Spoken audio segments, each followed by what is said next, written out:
Pokiaľ chceš osobnejší kontakt, pridaj sa na môj Discord. Link nájdeš v popise videa.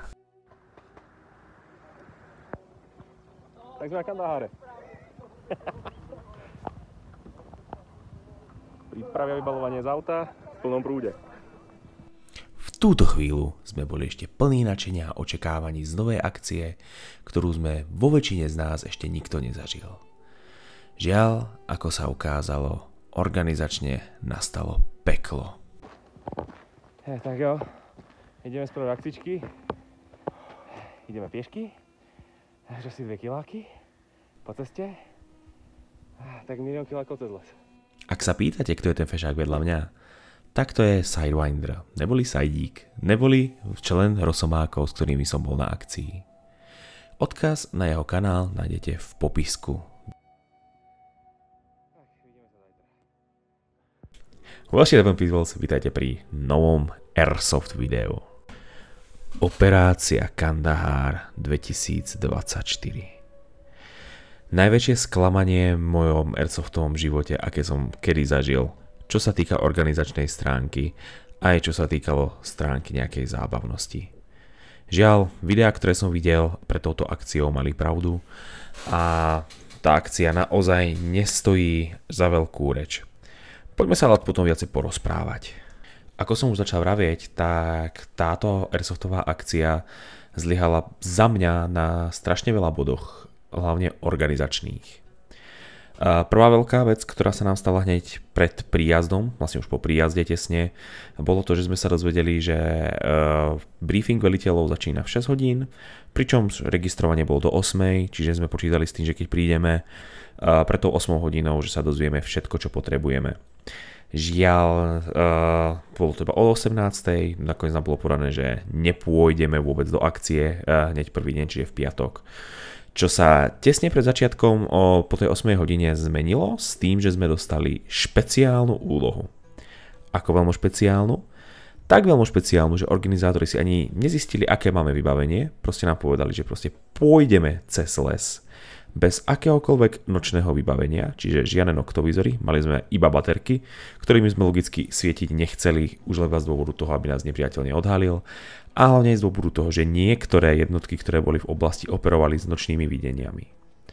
Žiaľ, toto nám trošičku zničilo tú zábavu hneď zo začiatku a druhé dni to pokračovalo už tým, že sme dostávali v podstate nelogické úlohy. V malých číslach sme mali poraziť nepriateľa, ktorý bol lepšie vybavený, pretože síce sa hralo na Talibana ISAF, ale Taliban mal proste všetko vybavenie a ISAF viac menej sme boli orezaní na to, čo kto mal.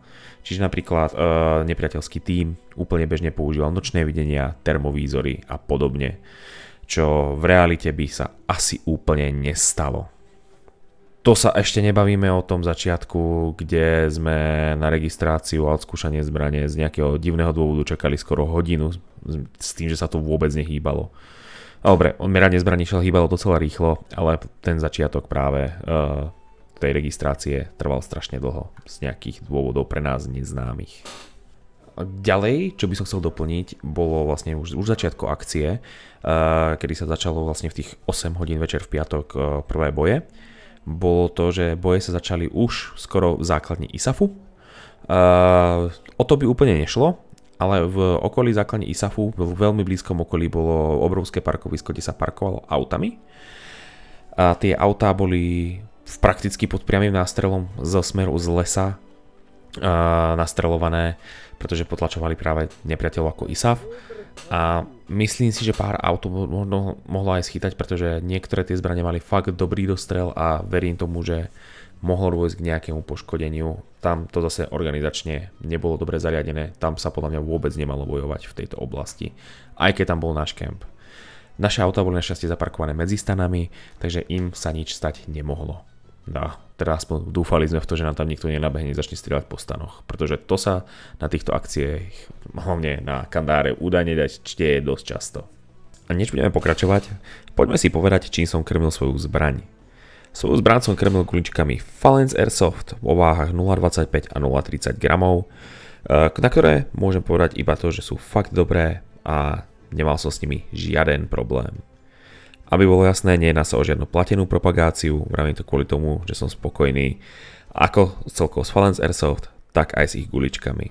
Takže pokiaľ ich budete chcieť, v popisku nájdete odkaz na môj Discord a taktiež aj na obchod od Falenc, kde môžete guličky zakúpiť. Tak jo lidi, ďalšia vlastne z Kandaháru. Som po prvom zásahu, čo je najskôr aj vidieť. To bola tej vesty na hlave. Nastavil som sa ako pod palbu, ale dalo by sa to zvládnuť, keby som nebol tak trošku kretén. Teďka sa vrátim na základu a uvidíme, čo bude ďalej. Ale myslím si, že to není úplne najhoršie, čo sme zatiaľ mohli urobiť.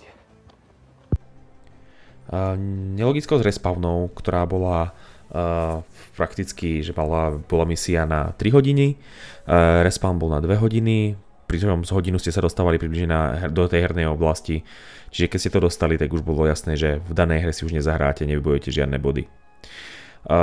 Ten respawn bol podľa mňa dosť blbo nadstavený, boli aj nejaké respawn pointy, ktoré neviem, že by niekto využil, všetci sa automaticky vracali na základňu, pretože to nemalo zmysel čakať 2 hodiny na nejakom bode.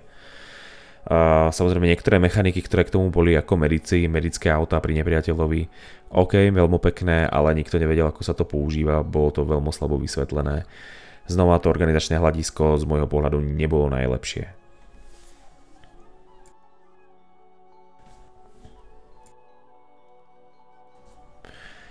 Ďalej, čo by som chcel doplniť k tomuto všetkému, je trošičku neférovosť niektorých hráčov aj v daných akciách. To, že tam boli ľudia, ktorí úplne bežne prišli k autu, ktoré bolo herné, rozbili mu okienka a podobne, a nemuselo byť úplne ani herné, stačí, že to tam niekto prepravoval.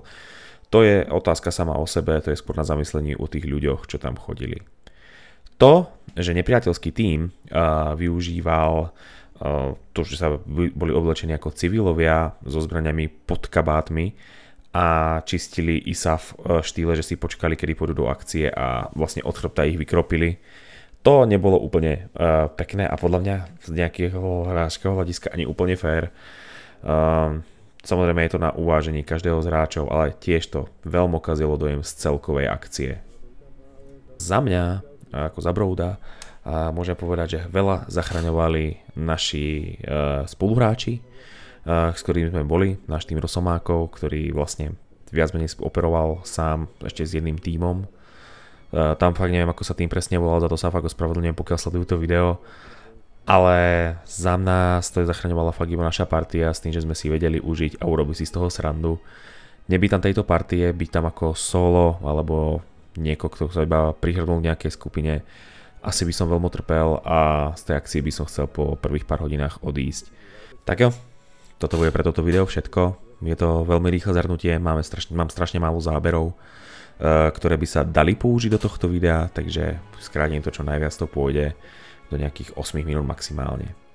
Verím, že sa vám video páčilo a že sa uvidíme už na budúce pri nejakom zábavnejšom videu, kde nebudeme kritizovať nejakú akciu, ktorá sa nám nepáčila, ale už možno budeme hrať viacej a viac si to užijeme. Takže ďakujem vám modelne za pozretie a salutenati, my friends, a salutenati.